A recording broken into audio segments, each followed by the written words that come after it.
Bonjour à tous, bienvenue dans Face à Face. Nous sommes ici à l'INSEP, le sanctuaire du sport de haut niveau. C'est ici que s'entraînent les équipes de France olympiques.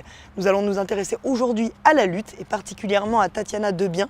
Elle a un parcours exceptionnel.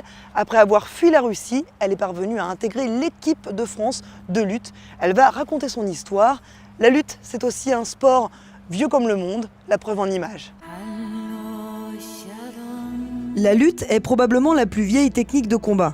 La discipline date de l'ère des Sumériens il y a 5000 ans et a su traverser le temps et les civilisations. Les Égyptiens, mais aussi les Grecs puis les Romains semblent avoir donné une place privilégiée à ce sport de combat. La version grecque est de loin la plus connue puisqu'elle figure au programme des Jeux olympiques antiques au VIe siècle avant Jésus-Christ. La lutte représente à cette époque l'étape finale et donc décisive du pentathlon. Seul le vainqueur du pentathlon pouvait être couronné aux Jeux olympiques. Si l'on retrouve de nombreuses similitudes techniques entre la version antique et la version moderne de la lutte, la forme est toutefois très différente. Jadis, les lutteurs combattaient nus, le corps enduit d'huile d'olive et recouvert de sable très fin afin de se protéger des rayons du soleil et du froid de l'hiver. En 393 après Jésus-Christ, la Grèce est sous domination romaine depuis 3 siècles. C'est l'empereur Théodose Ier qui sonne le glas des Jeux olympiques et donc le déclin de la lutte en décrétant l'interdiction de tous les jeux païens. Tombée dans les abîmes du Moyen-Âge, la lutte reste pratiquée par l'élite sociale au sein des châteaux et palais. C'est en 1830 que la discipline se popularise vraiment. Des troupes de lutteurs forains ne pouvant accéder au milieu d'élite se forment et sillonnent la France. Les combattants aux noms provocateurs tels que le mangeur d'acier ou le briseur de vertèbres défient le public de les faire tomber pour quelques centaines de francs. Très vite, la tendance s'étend à toute l'Europe.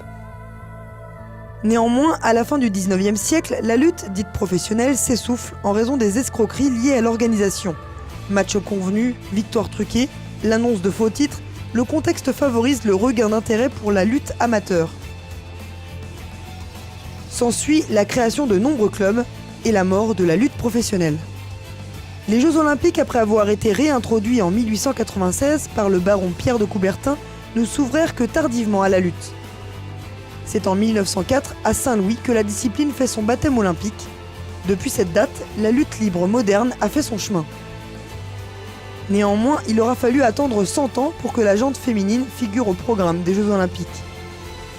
À l'heure actuelle, la Russie et le Japon dominent les podiums internationaux, tous sexes confondus.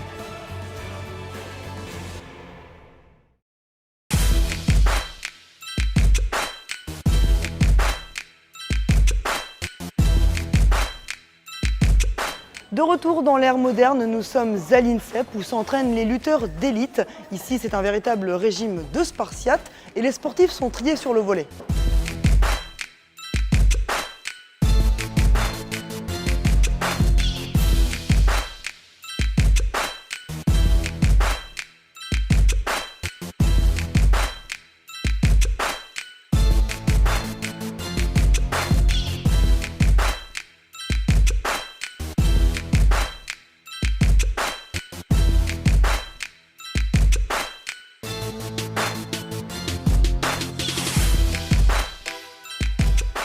Tatiana, la première de ses qualités, c'est une guerrière. Elle est vraiment, c'est vraiment, enfin moi qui la connais un peu et qui la vois lutter, je crois que j'ai rarement vu une fille aussi agressive et aussi, je crois que c'est vraiment, elle a vraiment la qualité première pour être une bonne lutteuse, c'est ce qu'elle est. Et voilà, c'est une guerrière, elle lâche rien, mais dans le même temps, c'est une grosse travailleuse.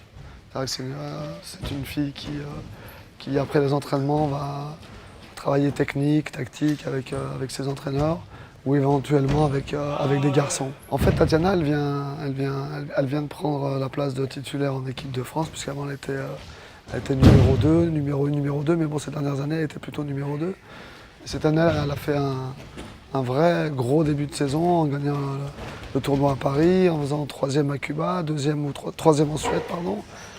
Et donc c'est parlant, c'est des résultats qui sont parlants et qui, elle a encore, les Jeux de Rio sont dans 2 ans et demi. Elle arrive réellement dans le grand bain et dans le circuit international senior. Et vu ce qu'elle a démontré depuis le début de saison, effectivement, c'est une fille qui devrait ne pas rater les Jeux Olympiques. Bonjour Tatiana. Bonjour. Merci de nous recevoir. Donc Tatiana, toi tu as une histoire très particulière. Tu viens de Sibérie et tu as commencé la lutte là-bas à l'âge de 6 ans, je crois. Oui. Comment t'es venue cette idée de pratiquer la lutte au départ? En fait, c'est un sport très populaire chez nous, un peu comme le foot en France. Et moi, j'étais une jeune fille très active, donc j'avais beaucoup d'énergie. C'était un peu un moyen de m'amuser et de me dépenser. Tu l'as découvert par toi-même ou ce sont tes parents qui t'y ont amené? Non, plutôt mes amis. Tout le monde autour de moi en faisait. Donc j'ai suivi un peu quelques amis et puis voilà. Et du coup, les entraîneurs russes ont vite flairé ton potentiel? Oui, mes entraîneurs, très rapidement, dès que j'ai commencé, ils trouvaient que j'avais des qualités pour être une championne. Et c'est pourquoi ils m'ont toujours su. Et tu es devenue championne par la suite, je crois. Voilà. Et comment ça s'est passé? Au début, on est jeune, on est petit, c'est pas vraiment, on fait des compétitions, mais c'est de loisirs. Et en 2001, j'étais surclassée pour participer à un championnat de Russie. Donc c'est là que j'ai eu un petit déclic, que les entraîneurs, ils ont dit voilà, là on peut vraiment faire du haut niveau, parce que je suis rentrée dans la cour des grands, on va dire. Comment ça fonctionne en Russie pour allier sport et études en même temps? En Russie, sport et études, ça n'existe pas vraiment. Il n'y a pas vraiment de système comme en France. Donc on va à l'école comme tout le monde, dans les mêmes écoles. On habite chez nous. Il n'y a pas vraiment de centre d'entraînement où on peut y vivre. Mais par contre, c'est un régime qui est différent au niveau de la scolarité, je crois, en Russie? Oui, en fait, nous, au niveau des cours, on n'a pas cours jusqu'à 18h comme en France. Des fois, ça arrive au collège, au lycée. On finit les cours vers 14h au plus tard. Donc, on a toute l'après-midi, toute la soirée de libre. À tes 11 ans, ta famille et toi, vous avez décidé de quitter la Russie pour venir vous installer en France. Pourquoi? Qu'est-ce qui s'est passé? Oui, donc on a quitté le pays, on était un peu obligés parce que en fait, mes parents sont des réfugiés, donc on est parti de notre pays d'origine. Parce qu'en fait, mon père avait quelques problèmes politiques et donc il a fait le choix de tout laisser et partir recommencer ailleurs. La transition entre la Russie et la France, de ta vie russe à la vie française, ça n'a pas été trop difficile? Comment ça s'est passé? Au début, c'était un peu difficile parce que, arrivée en France, je ne savais pas du tout parler français et je ne comprenais rien du tout. J'étais à l'école, j'avais des amis, mais on ne pouvait pas communiquer, donc c'était très compliqué. Mais en étant jeune, à l'école, j'ai appris très vite et donc ça allait mieux. Mais au début, c'était très difficile. Ensuite, vous vous êtes installé à Strasbourg, je crois. Oui. Tu t'es réinscrit dans un club de lutte. Je crois que tu es passé aussi par le judo. Oui, j'ai fait un petit peu de judo. Arrivée en France, en fait, j'ai habité à Metz. Donc il n'y avait pas de club de lutte à Metz même et mes parents n'avaient pas de voiture pour se déplacer. Donc j'ai fait du judo dans un club de Metz. Et plus tard, quand mes parents ont réussi à avoir un moyen de transport, j'allais m'entraîner à une dizaine de kilomètres à mon premier club de lutte qui est Mézières-les-Metz. Oui. Comment est-ce que tu t'y es prise à partir du moment où tu as franchi la porte de ce club de lutte pour intégrer l'équipe de France? Je pense que les entraîneurs, déjà les entraîneurs de mon club, de mon premier club, Mézières, ils voyaient un potentiel en moi. Ils étaient toujours derrière moi, m'ont toujours soutenue. J'ai enchaîné les titres en minime, cadette en étant jeune, malgré n'ayant pas la nationalité française. Et les entraîneurs nationaux voyaient quand même aussi un potentiel en moi.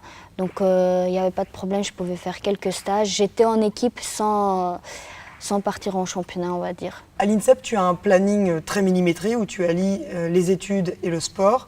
C'est un rythme qui est ardu. Tu peux nous en parler? Ma première année à l'INSEP était un peu difficile parce que avant j'étais au club, je m'entraînais 1 fois par jour, 5 fois par semaine et voilà, arrivé à l'INSEP, c'était 2 entraînements par jour avec les cours qui commencent plus tôt, qui se finissent plus tôt le soir avec l'étude. Et ouais, c'était un rythme très difficile pour moi au début, mais après on s'habitue et on rentre un peu dans le système du haut niveau. Et alors du coup, comment ça s'est passé les Europes? Pour moi, ça ne s'est pas très bien passé. Je pense un peu le stress des premiers championnats seniors. Je perds de très très peu mon match contre une fille qui est ensuite médaillée bronze à ce championnat, qui était déjà médaillée par avant. Je perds 4-4 contre cette fille. Sur les dernières secondes, je prends le dernier point et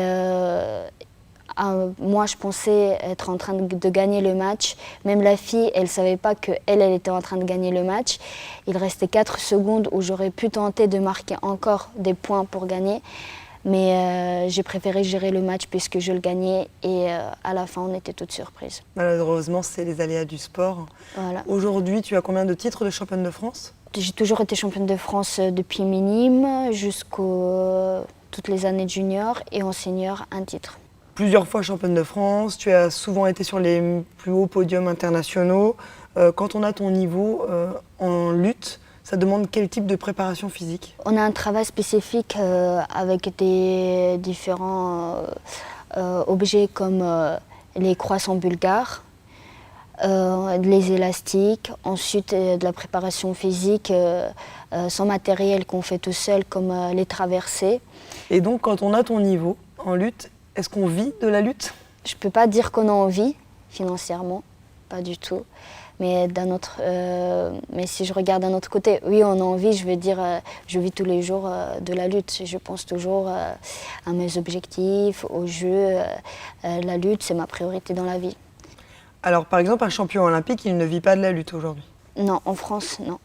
D'accord. Et si on est un champion olympique russe? Oui, on a une prime qui est de 1 million de dollars. Ensuite, on a un salaire à vie. En plus de ça, on a des avantages comme une maison qui nous est offerte par l'État, une voiture. Voilà, il y a beaucoup, beaucoup d'avantages. Parfois, il t'arrive de regretter la Russie ou... Des fois, je me dis que malgré le sport, la lutte qui n'est pas très, très connue en France, on a des difficultés à avoir des partenaires et tout ça. On n'est pas dans les meilleures conditions d'entraînement comme en Russie. Je me dis, si je serais restée en Russie, je pourrais être meilleure que les Russes qui sont aujourd'hui dans ma catégorie. Je pourrais être plus forte que je le suis aujourd'hui. Mais la concurrence est plus rude, donc ça aurait peut-être été plus difficile aussi. La concurrence, ça ne fait pas peur, ça fait grandir au contraire. Et je me dis que oui, je pourrais être encore plus grande championne, mais je ne peux pas regretter parce que c'était vraiment le choix de mes parents et pour toute ma famille, pas pour moi seulement. Donc je me dis, tout ce qui ne se fait que pour le mieux. Parole de championne. Oui. Quelles sont tes ambitions alors maintenant? Comme j'ai dit, je répète les Jeux à Rio, faire une médaille à Rio, gagner. Une Olympiade? Tu veux en faire qu'une? Pour l'instant à Rio, mais je me projette pour 2020. Et après 2020, on verra bien, mais je me dis que j'arrêterai pas avant 2020. Super, Tatiana. Je te propose que tu m'inities maintenant à quelques techniques de lutte avant de passer à l'opposition. D'accord. C'est parti? Ouais. Allez, let's go! Tatiana, ça y est, on y est, on rentre dans le vif du sujet. Oui. Donc pour faire de la lutte, en tout cas à l'entraînement, on a besoin de quoi au niveau du matériel? Il y a besoin que de ça? Ce qui est très important, c'est les chaussures de lutte, pour ne pas glisser sur le tapis. Puis la tenue, comme ça on est bien, mais en compétition, il faut avoir un maillot de lutte. Ensuite, on a d'autres équipements qui sont le casque, donc pour protéger les oreilles. Puis on peut avoir des genouillères ou des protections au niveau des coudes. Pour éviter les brûlures, c'est ça? Non, plutôt au niveau des entorses. D'accord. Dans un combat de lutte, il y a combien de manches? De combien de minutes? Alors, on a 2 manches de 3 minutes pendant lesquelles les points s'accumulent et on a 30 secondes de pause entre les 2 manches. Alors, en lutte, comment est-ce qu'on gagne un combat? C'est quoi le but de la lutte en fin de compte? Donc, le but, c'est de mettre son adversaire sur le dos. Ça s'appelle un tombé et donc le match est fini. Ensuite, on peut gagner le combat au bout de 6 minutes, quand le temps est fini, en marquant des points. Donc, avoir plus de points que son adversaire. D'accord, donc si je résume bien, c'est soit ça se finit au point, soit on a réussi à mettre sur le dos notre adversaire, et là c'est l'équivalent d'un KO en boxe par exemple. Voilà, c'est ça. D'accord, il n'y a pas de soumission, pas d'étranglement? Interdit. Interdit. Qu'est-ce qui se passe, ah oui aussi, lorsqu'on sort de la zone de combat, le cercle rouge, quand on dépasse, qu'est-ce qui se passe? Dès qu'on met un pied dehors, le pied en entier, il faut préciser, on perd un point. D'accord. Enfin, l'adversaire gagne un point. D'accord, donc là, si tu me sors, tu gagnes ton point. Voilà. Ok. Bon, eh bien très bien, je pense qu'on va pouvoir passer à l'initiation. Tu m'as prévu 3 petites techniques de base, plus une favorite, je crois. Oui. Alors, Alors. dis-moi tout. On va commencer par la base de la lutte, une attaque aux jambes. D'accord. Voilà. Donc déjà au niveau de la garde, on est plutôt penché. Une des deux jambes, celle qui te plaît, tu mets devant D'accord. pour que tu te sentes à l'aise. Je sais pas. Donc pourquoi on est penché? C'est parce qu'en lutte, on doit défendre ses jambes. Donc en se penchant, en mettant les mains devant, on pourra facilement attraper les bras de l'adversaire ou de l'empêcher de prendre mes jambes. Donc la première technique, l'attaque aux jambes, toute simple. Donc là, supposons qu'on est en match, voilà, donc on se touche. Ce qu'on va faire, c'est qu'on va taper sous la main pour enlever le bras pour pouvoir passer en dessous. Faire un pas avec la jambe droite. Et en même temps que ma jambe elle avance, je vais attraper ta jambe avec mon bras droit. Donc je fais ça, hop, et je viens poser mon genou. D'accord. Et je vais attraper avec la deuxième main la jambe et je viens chercher la deuxième jambe. Je vais pousser avec ma tête et balayer avec mes bras pour te faire tomber. D'accord. Voilà. Ok. Alors tu vas me la montrer en plus rapide, qu'on voit bien, qu'on montre aux téléspectateurs ce que ça donne. Ok. Ok, très bien. Alors je vais essayer de la faire. Alors attends. Donc là, je soulève ton bras. Je fais un pas avec cette jambe. En même temps, tu vas avec ce bras-là attraper ma jambe. Tu poses le genou. Mon genou, je le pose. Voilà. Et après, je fais quoi de ça là-dessus? Tu ramènes cette jambe-là. Comme ça? Ouais. Tu pousses sur... Ou genou. Non, non. Comme ça? Levé. Tu pousses sur ton pied avec ta tête et avec les bras, tu balayes. D'accord. Voilà, parfait. Ok. Alors je vais la refaire juste une dernière fois pour bien la découper. Donc, on est comme ça. Donc je lève son bras. Voilà. C'est ça? Super. Bon, ça c'est pas mal. Donc, technique numéro 2.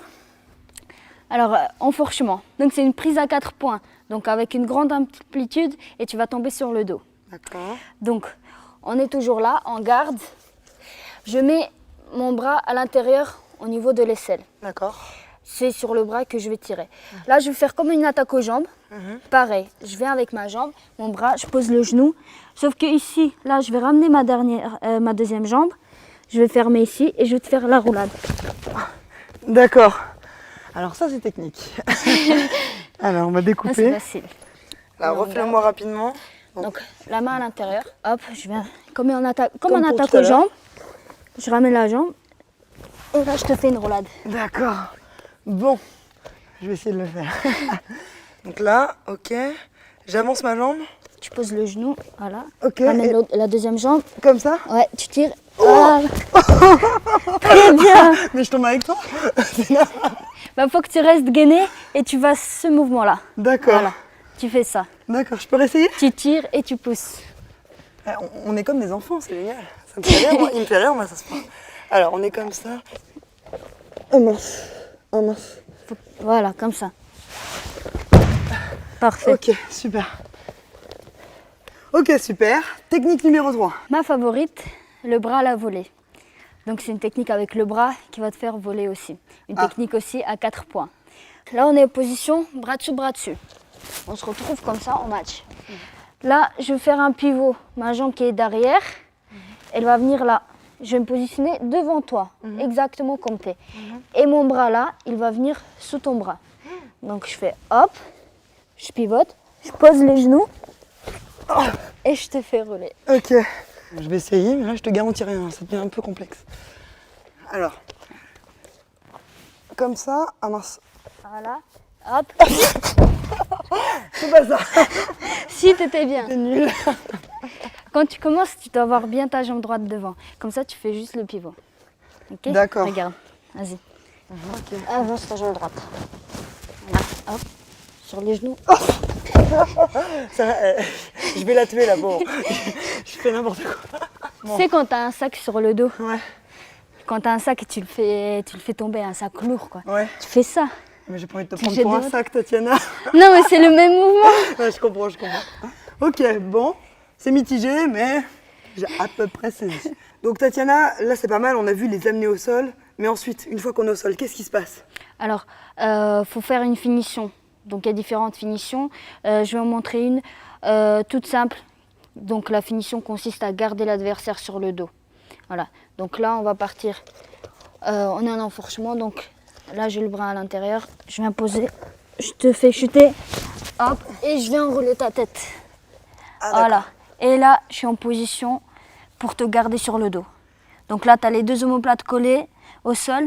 Donc là, le combat est fini. Donc là, si tu t'en sors pas de cette position, j'ai gagné le combat. Et j'ai combien de temps pour me remettre de cette position? Tu as 2 secondes. Et comment je pourrais faire techniquement pour me remettre de cette situation? Tu devrais faire le pont Ah, alors. et partir sur le côté. C'est pas le bon côté, je crois. Ok, on va la refaire. Mais le pont. Quand on est sur le dos, c'est très très difficile de s'en sortir. Mais là, ensuite. typiquement, j'aurais pu faire quoi? T'aurais pu m'accrocher comme ça en fait. Ah. Tu fais le pont, tu m'accroches comme ça et tu tournes en fait avec moi. Et Tu me aurait- bascules de l'autre côté. Et donc, c'était ça? C'était le bon côté que j'avais choisi? Ouais, mais il faudrait ceinturer. Ah. C'était ça. C'était ça, en fait.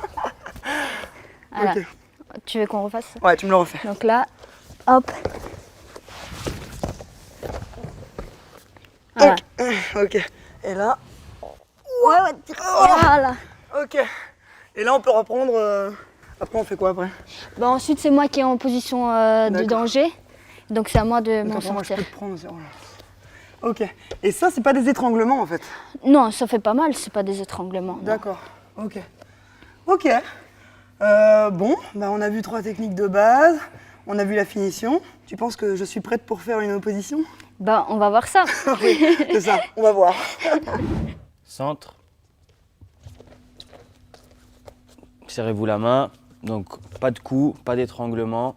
La zone, quand on sort, c'est un point. On essaye de mettre sur le dos et de ne pas lâcher.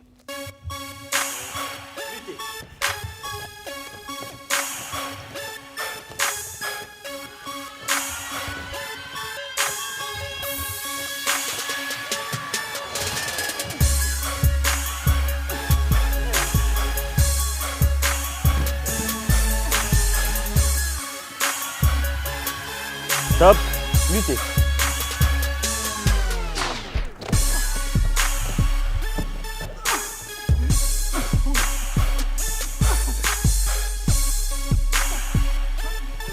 Quel point.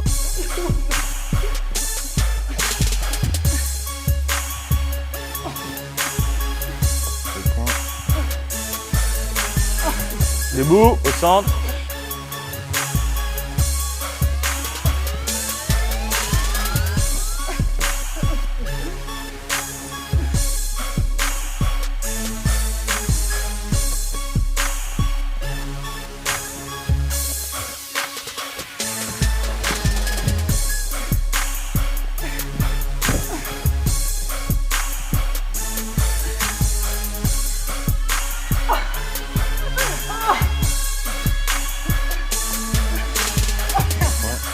Debout, luttez.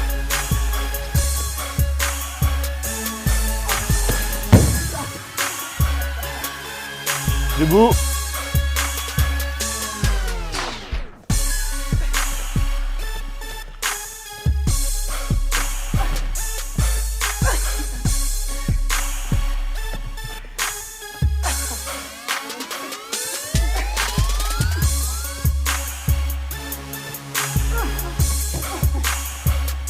Luttez.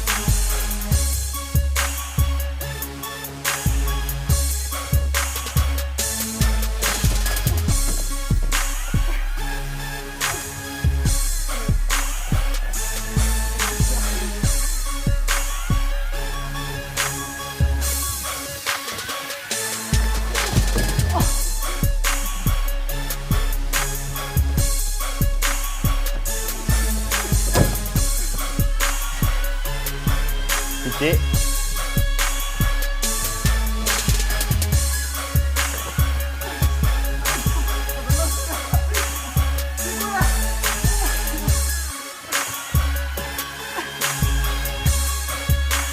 Luttez.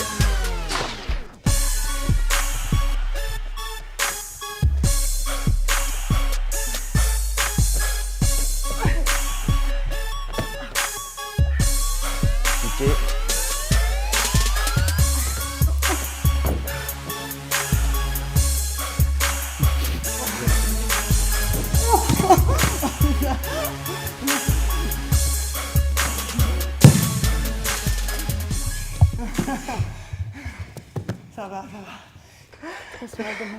Merci beaucoup. Merci.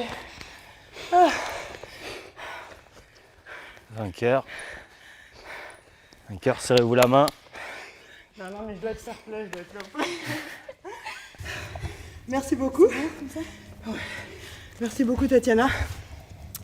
C'est une discipline super physique parce que finalement, il n'y a jamais d'inaction dans ce sport et il n'y a pas de repos. Hein. On ne peut pas se balader, on ne peut pas tourner pour récupérer. Non, c'est vraiment une condition physique à avoir. Il y a beaucoup de subtilité dans le placement. Ça se travaille évidemment. Oui. Notamment les basculements, ce que tu m'as fait. Ça, c'est pas en 2 heures que je vais l'apprendre, évidemment. Oui, bien sûr. Donc oui, un sport où on sent vraiment que les trapèzes aussi et les cuisses travaillent. C'est physique, c'est hyper intéressant. Moi, j'aime beaucoup en tout cas. Le combat rapproché comme ça, c'est vraiment bien. Félicitations en tout cas pour ta belle carrière. Merci de m'avoir accueilli, merci de m'avoir initié et d'avoir initié les téléspectateurs de Combat Sport. Merci à vous. Je vous propose de vous quitter sur ces images. Moi, je vais retourner avec Tatiana pour travailler un peu mes gammes. Bon, aujourd'hui, je suis une femme soumise. Profitez-en parce que c'est rare. Mais au prochain épisode, je vais tenter de me rattraper. Rendez-vous au prochain épisode de Face à Face. Allez, gardez la forme.